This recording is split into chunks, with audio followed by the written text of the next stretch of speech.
বাঙালিরা তো এখন তাদের পরিবারের কোনো ছেলে মেয়ে যদি এডুকেশনের জন্য বাইরের রাজ্যে ভর্তি হতে চায়, তো মা বাবারা কিন্তু 100 বার ভাবছে যে ছেলে মেয়েকে আমরা বাইরে কোনো যদি এডুকেশন নেয় বা বাইরে পরিযায়ী শ্রমিক হিসাবে যদি কেউ কোনো কাজে, কারণ ভারতবর্ষের বুকে বিভিন্ন সময় বিভিন্ন কর্মসূত্রে যায় এবং অন্য অন্য রাজ্য থেকেও আমাদের রাজ্যে আসে, বেড়াতেও যায় অন্য রাজ্য থেকে।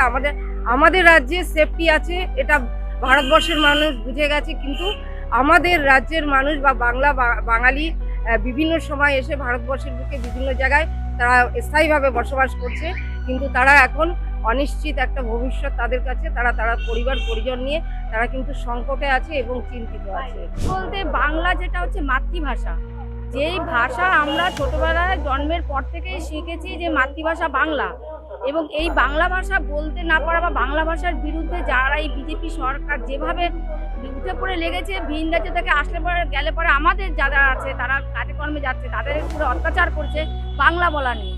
তা কবিগুরু রবীন্দ্রনাথ ঠাকুর আমাদের এই বাংলাতেই জন্মেছে, নেতাজি আমাদের এই বাংলাতে জন্মেছেন, বিদ্যাসাগর বাংলাতে জন্মেছেন। বাংলা ভাষা এই অ আ ক খ স্বরলিপি সেই আমাদের বিদ্যাসাগর রবীন্দ্রনাথ। তা সেই ক্ষেত্রে যদি বাংলা ভাষাকেই যদি তারা অপব্যবহার করে, তাই এর জন্য তো আমরা ধিক্কার জানাবো, এবং এর জন্যই আমাদের বেশি সোচ্চার হচ্ছে এই বিজেপির বিরুদ্ধে। বাঙালি খুব ভয় পাচ্ছে, তারা ভিন্ন রাজ্যে যেতে পারছে না, তাদের প্রোটেকশন দেওয়ার চাইছে, কিন্তু সেই প্রোটেকশন যদি পাওয়া যাচ্ছে না।